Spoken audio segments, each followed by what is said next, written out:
अभिवादन स्वीकार करें। मैं हूं नरेश और आप देख रहे हैं मजदूर समाचार।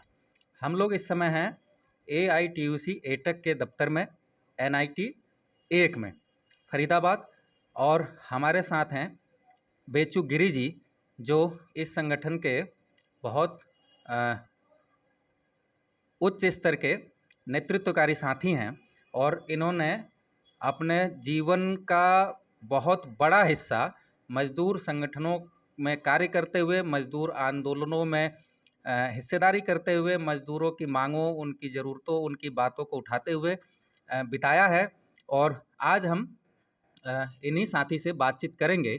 और चूंकि आजकल हमारे शहर में, फरीदाबाद में, मजदूर मेहनत का जो जनता है उसके बीच में एक विशेष चर्चा है, एक विशेष चिंता है, एक खास तरह की हलचल और उथल पुथल हम देख रहे हैं। उसका वो मामला ये है कि पिछले दिनों भी जब कोरोना अपने पीक पर था और कोरोना के मरीज बढ़ रहे थे, तो ESIC हॉस्पिटल को उसकी आम मजदूरों के लिए उसकी OPD वगैरह को बंद करके उसको स्पेसिफिक कोरोना मजदूर मरीजों का अस्पताल बना दिया गया था, जहां सैकड़ों की संख्या में कोरोना मरीजों का इलाज हुआ। बड़े बड़े उन मरीजों में बड़े बड़े मंत्री थे, संतरी थे, अफसर थे और बड़े बड़े अधिकारी, और आम मजदूरों के लिए OPD और तमाम जो छोटी मोटी ज़रूरतें होती हैं, दांत के लिए, हड्डी के लिए, पेट के लिए, आँख के लिए, नाक के लिए, कान के लिए, तमाम लोग, जो हज़ारों लोग जो रोज़ वहाँ OPD में जाते हैं, उनके लिए वहाँ दरवाजे बंद हो गए थे। और अगर स्पेसिफिक कोई कोरोना का मरीज भी होता था मजदूरों में से, तो उसके लिए फिर वहाँ पे बिस्तर ही नहीं बचे थे, उसके लिए फिर वहाँ पे ऑक्सीजन ही नहीं बचा था, उसके लिए फिर वहाँ जगह ही नहीं बची थी। और फिर से एक समय के बाद फिर से वही चीज़ें सामने आ रही हैं। DC की तरफ से जो ESIC के डीन हैं उनको नोटिस दिया गया। हरियाणा सरकार में इस बात की चर्चाएं हैं और बातें हैं। हमें सारी बातें बताएंगे गिरी साहब कि क्या हो रहा है। और फिर से मजदूरों में ये चिंता है। तो हम गिरी जी की एक और स्पेसिफिक बात है कि वो खुद ESIC के जो बोर्ड हैं, जो कमेटियां हैं, जो और चीज़ें, उनमें ये बैठते हैं, उनमें हिस्सेदारी करते हैं। तो इन तमाम चीज़ों पे भी हम बात करेंगे और समझेंगे। तो गिरी जी, स्वागत है हमारे चैनल पे। बहुत और बहुत धन्यवाद आपका। हम पहला सवाल आपसे यही कि जो ESIC है ये क्या है, हमें आम मजदूर मेहनत कश जनता समझ सके, इस हिसाब से बताइए। ESIC मजदूरों के और मालिकों के हिस्सेदारी से चलने वाला अस्पताल है। इसमें राज्य सरकार या केंद्र सरकार एक धेला भी नहीं देती। तो ऐसे में जब ये नई तरीके की एक बात आ रही है कि जो मजदूरों का अस्पताल है, तो उसमें इस तरह के सरकारी हस्तक्षेप को और उसको कोरोना स्पेसिफिक हॉस्पिटल बना देना, इसको आप किस नज़र से देखते हैं और आपका संगठन भी मतलब किस नज़र से देखता है? बहुत ही गलत है। इससे गलत कुछ और हो नहीं सकता। ESI की सुविधा जब हम पैसा दे देते हैं, मजदूरों का अंशदान चला जाता है कारपोरेशन में, उसके बाद में सुविधा मिलती है 3 महीने के बाद। यानी ठीक वैसे ही जैसे कि आप दुकान पे जाओ और दुकानदार से कहो कि भाई चीनी दे दो हमको। दुकानदार कहता है कि 45 रुपये किलो चीनी है। आप 45 रुपया देते हैं, दुकानदार आपको चीनी दे देता है। यह सरकार और फरीदाबाद जिला प्रशासन नेशनल डिजास्टर मैनेजमेंट एक्ट का कॉलरेबल एक्सरसाइज करते हुए, जबरदस्ती प्रयोग करते हुए मजदूरों के हॉस्पिटल को ले लिया और मजदूरों के इलाज के लिए उनको बाहर खदेड़ दिया। जहाँ तक हमारे संगठन का सवाल है, हमने भी विरोध किया है। हमारी member corporation comrade Amarjeet Kaur ji, उन्होंने भी विरोध किया है और लेटर लिखा है। और गत दिनों joint trade union council Faridabad की तरफ से हमारा एक डेपुटेशन मिला था DC से, और हमने उनसे कहा था कि आप जो है ये इस किस्म के गलत काम ना करें। ये हमारा हॉस्पिटल है, हमारे इलाज के लिए है, हमारा इलाज हो इसके लिए यह हॉस्पिटल है, पैसा हम देते हैं। मैं आपको पिछले बात बताऊं, 2021 में जब कोरोना का दूसरी लहर आई तो हॉस्पिटल ले लिया गया। हमारे पास रिकॉर्ड है, हमारे पास सबूत है कि मजदूर भर्ती नहीं हुए और मजबूरी में वो मर गए मजदूर ऑक्सीजन के बिना। और मैं दावे के साथ कहता हूं कि पिछली बार कोरोना में 2021 में मुश्किल से 10% मजदूर वहां भर्ती हुआ। 90% लोग वे आ गए जो प्रभावशाली थे या टेढ़े मेढ़े ढंग से इधर उधर करके व्यवस्था कर ली अपनी, वह भर्ती हुए और हर प्रकार की सुविधाएं ली। मेरा अपना अनुमान है कि लगभग 200 करोड़ से ज़्यादा रुपया जो है ये खर्च हुआ है दूसरे लोगों पर। मजदूरों का पैसा दूसरे लोगों पे खर्च। हाँ, मजदूरों का पैसा दूसरे लोगों पे खर्च हुआ है। इन लोगों को इतनी समझ में नहीं आती है कि एक मजदूर का 78 दिन से कम कंट्रीब्यूशन हो तो आप तो उसको कोई इलाज नहीं देते, कह देते हो कि नहीं तुम्हारा कंट्रीब्यूशन कम है, तुम्हें कोई सुपर स्पेशलिटी ट्रीटमेंट नहीं मिलेगी। लेकिन एक आदमी जिसने कतई कोई कंट्रीब्यूट नहीं किया और जो सक्षम है बाहर इलाज लेने के लिए, वे लोग भी आए यहाँ पर और लाखों रुपये का इलाज लेके गए। अच्छा गिरीश जी, एक बात बताइए, ये इस तरह की चिंताएं तमाम लोग जाहिर कर रहे हैं, आम मेहनत कशों में चर्चा है, कई और संगठनों भी, मजदूर समाचार ने बातचीत की है, उनमें भी इसका एक विरोध है। लेकिन एक सवाल उठता है, आम जनता में से भी ये सवाल आता है, अन्य लोग भी उठाते हैं कि कोरोना के मरीज कोई भी हों, इंसान वो भी हैं, और हम जब ESIC अस्पताल, मजदूरों का अस्पताल, इस पक्ष से बातें करते हैं, तब भी एक इंसानियत, एक मानवता मतलब कि नज़रिया होना चाहिए कि भाई जो ऐसे लोग हैं जो ESIC में IP नहीं हैं और वो कोरोना से मर जाएं, तो क्या ये मतलब अच्छी बात है, नहीं है? इसको आप कैसे देखते हैं और इसका, इस सवाल का मतलब क्या जवाब है और क्या कैसे होना चाहिए? हाँ, बिल्कुल सही है कि क्या सिर्फ मजदूरों के लिए मानवता है? यहाँ इतने बड़े बड़े हॉस्पिटल हैं, मैं किसी हॉस्पिटल का नाम नहीं लेना चाहता, जो सरकार से सस्ती जमीन लेकर के और हॉस्पिटल चला रहे हैं, उनको क्यों ना टेक ओवर करो, उनको लो, उनसे कहो। अगर वो प्राइवेट हॉस्पिटल हैं और आप उनको नहीं ले सकते तो हमारे मजदूरों के हॉस्पिटल, ये भी प्राइवेट है, ये भी आपका नहीं है, एक तरह से ये कारपोरेशन है, ये सरकार का हॉस्पिटल नहीं है। ये बीके हॉस्पिटल में और बल्लभगढ़ एम्स में और ESI हॉस्पिटल में फर्क है। ये कारपोरेशन के द्वारा चलाया गया हॉस्पिटल है जिसमें सिर्फ मजदूरों के अंशदान से चलता है, और बीके और ये सरकारी हॉस्पिटल है। तो दोनों में फर्क क्या है? तो मानवता सिर्फ मजदूरों के लिए हम दिखाएं। एक भी सरकारी हॉस्पिटल को ये बताएं कि पिछले 2 साल के अंदर में कोरोना के लिए क्या किया है इन्होंने। झांसा के अंदर में गोल्डफील्ड मेडिकल कॉलेज था, मुख्यमंत्री महोदय आए, उद्घाटन कर गए, बोले हम फौजी डॉक्टर लगाएंगे यहाँ पर कोरोना से फाइट करने के लिए। आज तक वो हॉस्पिटल चालू नहीं हुआ। बीके हॉस्पिटल आज भी वही खड़हर है। तो अपना हॉस्पिटल डेवलप ना करो, प्राइवेट हॉस्पिटल को लेना, और मजदूर एक चूंकि गरीब है, असंगठित है, पूरी तरह ताकतवर नहीं है, आप उसके हॉस्पिटल को ले लो और उसको निकाल के बाहर फेंक दो। ये इस तरह की भी चर्चा है कि जो अन्य विकासशील देश हैं उनके मुकाबले जो भारत का GDP में स्वास्थ्य में जो बजट का हिसाब किताब होता है उसको सरकार नहीं बढ़ाती है, नहीं करती है, और दूसरी तरफ इस तरह के जो मजदूरों ने अपने हक में, हित में, अपने तरीके से, अपने अंशदान से एक अस्पताल बनाया, उसको मतलब सरकार छीन ले, तो ये सरकारों का चरित्र, इसको कैसे देख सकते ये हैं? सरकार का चरित्र है। ये तो सारा का सारा ये पूंजीपतियों को देने के लिए तैयार है, सारा कुछ तैयार है। आज शिक्षा के क्षेत्र में उसका बजट ना बढ़ा करके प्राइवेटाइजेशन की तरफ जा रहे हैं। कह रहे हैं कि हर जिले में PPP मॉडल पर हम मेडिकल कॉलेज खोलेंगे।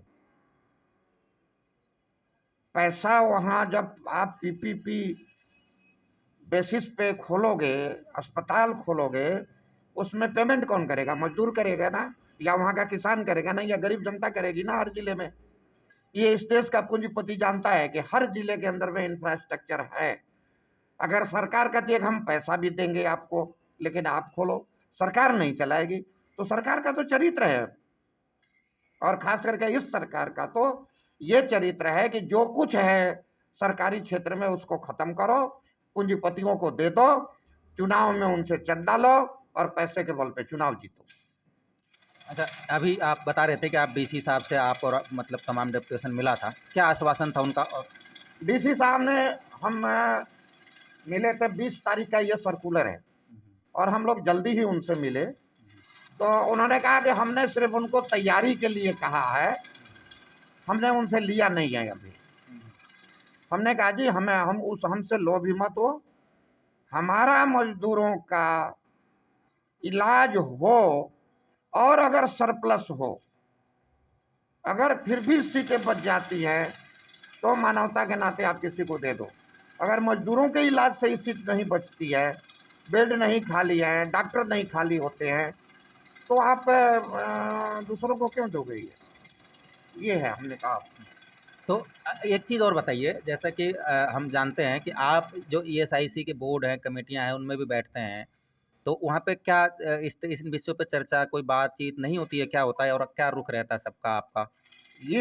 मैं ये कहना चाहता हूं कि हरियाणा सरकार बड़ी बेशर्मी से 2014 में 8 अगस्त या 4 अगस्त, दोनों में कोई एक है, कि अगस्त 2014 में रीजनल बोर्ड की मीटिंग हुई थी, जब लेबर मिनिस्टर शिवचरण लाल शर्मा जी थे। उसके बाद में आज तक 22 हो गया, रीजनल बोर्ड की मीटिंग ही नहीं हुई, और ना ही इनका लेबर मिनिस्टर इन बातों पर सुनने के लिए तैयार है, ना ही लेबर मिनिस्टर मजदूरों से मजदूर नेताओं से बात करने के लिए तैयार है, ना ही कोई कमेटी चल रही है। बात यह है कि ये सरकार तो पूरी तरह से पूंजीपतियों के साथ, अब तक दर्जनों मीटिंग इनकी हो गई है, लेकिन मजदूर नेताओं के साथ कोई मीटिंग नहीं हुई है। अब आप देखिए क्या होता क्या है कि हम बैठे हैं, मान लो किसी कमेटी की मीटिंग हो रही है, तो उस कमेटी की मीटिंग में तो अधिकारी भी हैं, मंत्री भी हैं, तो बहुत सारी चीज़ों पे चर्चा हो जाती है, यानी एक तरह से आपस में आदान प्रदान हो जाता है विचारों का। और जब 2014 से 8 साल हो गए और कोई मीटिंग ही नहीं हुई है, तो क्या आदान प्रदान होगा किसी चीज़ का? तो देखें साथियों, हैरान होने वाली बात, इन आज देश में जो सरकार है, जिसको आज मतलब बहुत गर्व के साथ डबल इंजन की सरकार भी लोग बोल देते हैं, केंद्र में भी भाजपा की सरकार और राज्य में भी भाजपा की सरकार, और उन सरकारों के लिए गाय मुद्दा है, गीता महोत्सव मुद्दा है, हिंदू मुस्लिम मुद्दा है, किसानों को तमाम तरह की गालियां देना ये भी उनका शगल है, लेकिन मजदूर उनके लिए कहीं से कोई मुद्दा ही नहीं है। मजदूरों के जो मामले हैं उन पे कोई चर्चा ही नहीं हो रही है, उन पे कोई मीटिंग ही नहीं हो रही। जो पुराने समय से, लंबे समय से एक चीज़ें, जो स्थापित चीज़ें हैं, जो परंपराएं हैं, जो तौर तरीके हैं, उनको ध्वस्त कर दिया गया है, और मजदूर तो कोई मुद्दा ही नहीं बचा है। तो ये भी एक बड़ा सवाल बनता है कामरेड कि जब मजदूर कोई मुद्दा ही नहीं बचा, ऐसे में हम आप जैसे जो मजदूरों के सचेत अगुआ लोग हैं, उनको क्या करना चाहिए, कैसे करना चाहिए? देखिए, हम लोग केंद्र की 10 बड़ी ट्रेड यूनियनों ने, जो संयुक्त मंच है केंद्रीय ट्रेड यूनियनों का, 23-24 फरवरी को 2 दिन की हड़ताल का नारा दिया, और हम हड़ताल की तैयारी कर रहे हैं। उसमें ये भी मुद्दे हैं कि हमारी चीज़ों का प्राइवेटाइजेशन ना करो। 30 तारीख को फरीदाबाद में ओपन थिएटर में कन्वेंशन होगी सारी ट्रेड यूनियन की, और 20 तारीख को गुड़गांव के लोग बैठेंगे, वो तय करेंगे कि किस दिन कन्वेंशन हमें करनी है। हम अपने स्तर पर लोगों को जितना है जागरूक कर रहे हैं, लेकिन एक चीज़ जो हम भी रियलाइज करते हैं वो ये है कि पक्की भर्ती तो हो नहीं रही है, सारा कॉन्ट्रैक्ट वर्कर है, और कॉन्ट्रैक्ट वर्कर का यूनियन नहीं बन पा रहा है। जो बड़ी बड़ी यूनियनें हैं सब छोटी होती जा रही हैं, यूनियनों की का जो चंदा है वो श्रिंक होता जा रहा है। तो इस लिहाज से कमजोरी तो आ रही है, फंड की कमजोरी आ रही है, लेकिन इसके बावजूद हम लोग अपनी मेहनत से हम लोग कर रहे हैं। अब देखिए, मैं आपको चीज़ दिखाऊं, कोई भी हमारे पास कोई सलाह के लिए आता है, कोई केस लेके आता है ईएसआई प्रोविडेंट फंड का, तो उसका समाधान करते हैं और कह देते हैं देखिए सामने उधर वो चंदा पात्र लगा हुआ है। हम कहते हैं भाई अपनी इच्छा से उसके अंदर में जो आपका हो आप उसके अंदर डाल दो। तो ये है, हम कोशिश कर रहे हैं, हम लड़ेंगे और हम जीतेंगे, ये हमें विश्वास है और इसी के तहत हम लोग लगे हुए हैं। अच्छा, आप खुद भी मजदूर रहे हैं, मजदूरों के बीच में रहते हैं, यहाँ ऑफिस जो ये आपका कार्यालय, यहाँ भी रोज निरंतर मजदूरों का अपनी समस्याओं को लेकर आना जाना लगा रहता है। तो इस सारे उसमें से आप हमें ये बताइए कि जब ईएसआई की ओपीडी वगैरह बंद कर दी गई थी और कोरोना का विशेष उसका हॉस्पिटल बना दिया गया था, तो ऐसे में मजदूरों किस किस तरीके की समस्याओं को झेल रहे थे, क्या क्या दिक्कतें हो रही थी? इन्होंने इतनी बदमाशी की, आप सुन के हैरान होंगे और आप लोग दर्शक सुन के हैरान होंगे। पहले इन्होंने हॉस्पिटल ले लिया और मजदूरों को कह दिया कि आप किसी भी टाई अप हॉस्पिटल में जाके इलाज ले लो। अब टाई अप हॉस्पिटल में बड़े बड़े लोग जहाँ 2 लाख 3 लाख 4 लाख 5 लाख रुपया दे रहे हों, तो वहाँ मजदूरों को सरकारी रेट पर, सीजीएचएस रेट पर कौन इलाज करता? मजदूर छटपटा करके बाहर प्राइवेट प्रैक्टिशनर्स में जितना जिसने पैसा मांगा अपनी जान बचाने के लिए दिया। तो पिछली बार ये हुआ और उसके बाद में इन्होंने क्या बदमाशी की कि जितनी डिस्पेंसरियां थी, फरीदाबाद में 14 डिस्पेंसरियां हैं, 14 में से 2 डिस्पेंसरियों को छोड़ करके बाकी सारे डिस्पेंसरियां बंद कर दी और वहाँ के डॉक्टर्स को किसी को पानीपत में, किसी को हिसार भेज दिया। यानी इलाज का 3 स्तर पर इलाज होता है, प्राइमरी, सेकेंडरी और टर्सरी, यानी सुपर स्पेशलिटी जिसको बोलते हैं। तो सुपर स्पेशलिटी तो पहले बंद कर दिया, सेकेंडरी हॉस्पिटल पहले बंद कर दिया और जो प्राइमरी केयर था डिस्पेंसरी का उसको भी बंद कर दिया और यहाँ के डॉक्टर उठा के भेज दिए। अब ना तो अगर किसी को हल्का सा कुछ हो भी, पट्टी भी कराना हो किसी को, तो भाग करके चला जाए प्राइवेट डॉक्टर के पास, और नहीं तो सेक्टर 8 हॉस्पिटल को कहा कि वहाँ जाके कराओ। अब भाई ये बताओ कि 100 रुपया तो आने जाने का किराया लगेगा, तो किसी की उंगली कट गई, किसी को कुछ हुआ तो 100 रुपया देगा वहाँ जाने के लिए, यहाँ किसी प्राइवेट प्रैक्टिशनर्स को अपना इलाज करा लेगा। तो यही हुआ है इस दौरान में, यानी मजदूरों ने चंदा भी दिया। जब ये हॉस्पिटल इन्होंने कोरोना डेडिकेटेड डिक्लेयर कर दिया, उस दौरान भी मजदूरों का चंदा कट के गया है, लेकिन उसको इलाज नहीं मिला उस एरिया का। मजदूरों के साथ तो यही हुआ कि किसी दुकान पे जाए और कह दे कि लाला हमको चीनी दे दो, दुकानदार कहे पैसा दे दो, दुकानदार पैसा तो रख ले, बोले चीनी जो है ना किसी और दुकान से ले लेना जा। तो गजब की बात है ये। और एक चीज़ और बताइए कामरेड कि आज भी जब वो ओपीडी चल भी रही है और इससे पहले भी जब हॉस्पिटल तमाम चलता रहता है, इतनी शानदार बिल्डिंग बनी है, ईएसआई के पास बहुत पैसा है, और इसके बावजूद भी आजकल ईएसआई में हो ये रहा है कि एक बीमार आदमी अपने तमाम बीमारी में जो उसके हालात हैं, जो भी तकलीफ़ है उसको, उस तकलीफ़ के साथ वो पहले जाएगा डिस्पेंसरी में, 1 घंटे की लाइन लगाएगा तो उसकी पर्ची बनेगी। फिर 1 घंटे की लाइन लगाएगा तो वो जो डिस्पेंसरी में डॉक्टर बैठा है वो सिर्फ़ उसको बड़े अस्पताल में रेफ़र करेगा। 1 घंटे की लाइन वहाँ पे, फिर वो एक किसी और रजिस्टर में एंट्री कराएगा। फिर वहाँ से वो जाएगा बड़े अस्पताल में, फिर वहाँ पे वो पीली पर्ची बनवाने के लिए 1 घंटे लाइन में लगेगा। फिर वहाँ से वो डॉक्टर के पास 1 घंटे की लाइन में लगेगा, फिर डॉक्टर 4 दवाइयाँ लिख देगा, फिर वो दवाइयों की लाइन में लगेगा, फिर दवाई की लाइन में 1 घंटे लगने के बाद उसको पता लगेगा कि आधी दवाई यहाँ से मिलेगी और आधी फिर आप डिस्पेंसरी लेने जाओ।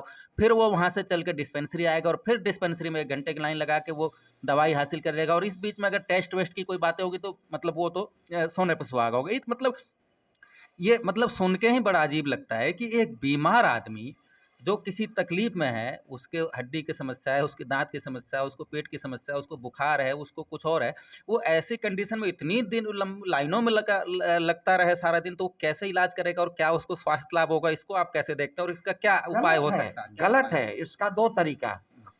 देखिए, पहला तरीका है डिस्पेंसरियां, ये प्राइमरी केयर कहलाती हैं। हमारा 80% मजदूर डिस्पेंसरियों से अपना इलाज करा सकता है, बशर्ते कि डिस्पेंसरियों के अंदर में दवाइयाँ हों और साधन हों और उपकरण। जैसे कारपोरेशन ने कहा है कि 8 प्रकार के टेस्ट डिस्पेंसरियों में करो, जो प्राइमरी टेस्ट है, खून, पेशाब, पखाना, जो नॉर्मल टेस्ट होता है। इसके लिए भी मजदूरों को हॉस्पिटल जाना होता है। अगर वो टेस्ट यहीं पे हो जाए तो इसके लिए नहीं जाना पड़े वहां पर, नंबर 1। नंबर 2 कि स्टाफ नहीं है, डॉक्टर नहीं है, दवाइयां नहीं है, तो नतीजा ये हो रहा है कि डॉक्टर भी सोचते हैं कि क्या गोली देंगे, एक गोली देंगे, झगड़ा करेगा, इसको 4 गोली की जरूरत है या 3 गोली की जरूरत है, दवाई हमारे पास है नहीं, चलो भाई हॉस्पिटल भेज दो इसको। तो एक तो ये हरियाणा सरकार आज भी 1000 रुपए से ज्यादा खर्च नहीं कर रही है पढ़ाई की, जबकि उसको 1000 में से बहुत थोड़ा सा पैसा देना है, 1/8 भाग देना है। 7/8 भाग कारपोरेशन देगी। कारपोरेशन कहती है कि आप 3000 रुपया खर्च करो पर आईपी, पर फैमिली, लेकिन ये लोग नहीं कर रहे हैं, ये लोग नहीं कर रहे हैं, हरियाणा सरकार नहीं कर रही है, हरियाणा सरकार 1000 ही कर रही है। तो एक तो यह है कि डिस्पेंसरियों को इफेक्टिव बनाया जाए और डॉक्टरों के ऊपर सख्ती हो कि आप समय पे आओ, समय से जाओ, डिस्पेंसरी में रहो और लोगों का इलाज करो। एक तो ये।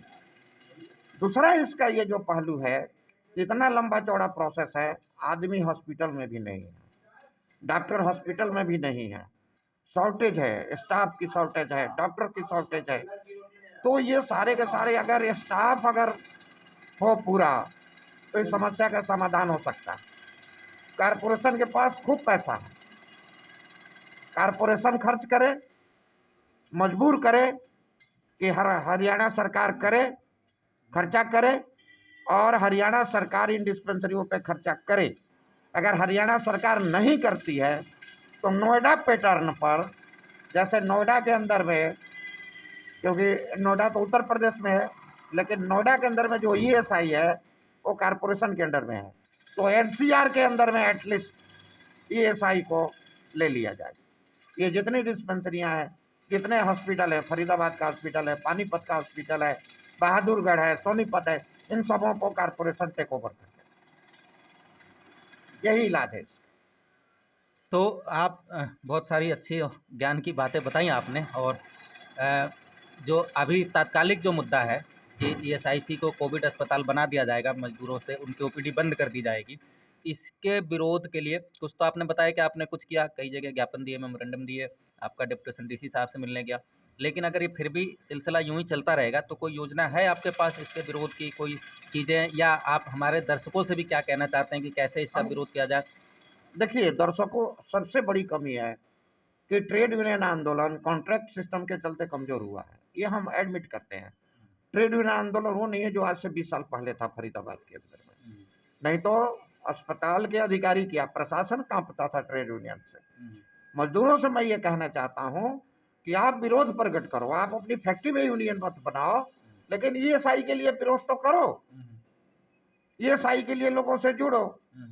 हम कंप्लेंट लिखवाते हैं, आपको कोई शिकायत हो आप कंप्लेंट करो, आप हमें दो कंप्लेंट, रीजनल बोर्ड के मेंबर के नाते मैं इस पे शोर मचाऊंगा, और जिस दिन प्रदर्शन हो, जिस दिन हल्ला गुल्ला हो, तो जिसके पास में फुर्सत है, जो नाइट ड्यूटी में है, वो तो आ जाए वहां पर और वहां करके प्रदर्शन करे और शो करे कि नहीं हम सब परेशान है इससे। यही तरीका। देखिए ट्रेड यूनियन आंदोलन के अंदर में और मजदूरों के लिए आंदोलन के अलावा कोई चारा नहीं है। ये पैसे का समाज है, पैसे वालों का समाज है, और पैसे वालों के समाज में 2 ही तरीका है, या तो आपके पास ताकत का जूता होना चाहिए, या आपके पास जनबल होना चाहिए, नहीं तो आपके पास धनबल होना चाहिए। धनबल होगा तो प्राइवेट में इलाज कराओगे, और आपके पास जनबल होगा तो आप ईएसआई हॉस्पिटल में इलाज ले सकते हो, आप बीके हॉस्पिटल में इलाज ले सकते हो। बीके हॉस्पिटल ही क्यों नहीं सरकार इसको बनाती। यहाँ सन फ्लैग हॉस्पिटल था, सरकार करेगी हम ये प्राइवेट हाथ में देंगे, पलवल में, फरीदाबाद में, इवन मेवात में, गुड़गांव में, इन चारों जिलों में कोई भी सुपर स्पेशलिटी हॉस्पिटल सरकार का नहीं है। क्यों नहीं है? नल्हड़ कॉलेज को छोड़ दिया जाए तो इस पूरे इलाके में कहीं कुछ है ही नहीं, और वो भी कितना इफेक्टिव है वो तो वहां के लोग बताते होंगे। तो फरीदाबाद जहां की आबादी 24 लाख से ऊपर जा रही है, यहाँ पर कोई सुपर स्पेशलिटी हॉस्पिटल नहीं है। मालिक ये प्राइवेट हॉस्पिटल के भरोसे सरकार ने छोड़ दिया, जाओ अपना कटो वहां पर। आम आदमी को भी, मैं मजदूर की बात नहीं करता, एक आम आदमी, सारे के सारे यहाँ पे अरबपति और करोड़पति नहीं है, तो वो कहाँ इलाज कराएं? वो तो उसी प्राइवेट हॉस्पिटल में जाएंगे जहाँ पर कि मनमानी पैसे देने पड़ेंगे। ये तो आप सुन रहे थे बेचू गिरी जी को। हम हैं एटक के कार्यालय में और इन्होंने तमाम बातें हमसे साझा की। और मजदूर समाचार ऐसे ही मजदूरों के मामलों को, उनके समाचारों को, उनके विचारों को जो सतह के नीचे दबा दी जाती हैं, आम समाचार माध्यमों में उनको नहीं लाया जाता है, हम उनको लाने का भरपूर प्रयास करेंगे। लेकिन आपकी जिम्मेदारी कि जब भी मजदूर मामलों की बात हो, हमें एकता दिखानी होगी, संगठित होना होगा और संगठन की ताकत के दम पर तमाम हक अधिकारों को हासिल करना होगा। अकेले बेचू गिरी जी शायद एक कंकड़ उठा सकते हैं, एक तिनका उठा सकते हैं, लेकिन बड़ी लड़ाइयाँ के लिए हजारों, लाखों, करोड़ों की संख्या में मजदूर को गोलबंद होना पड़ेगा। धन्यवाद। आप देख रहे थे मजदूर समाचार।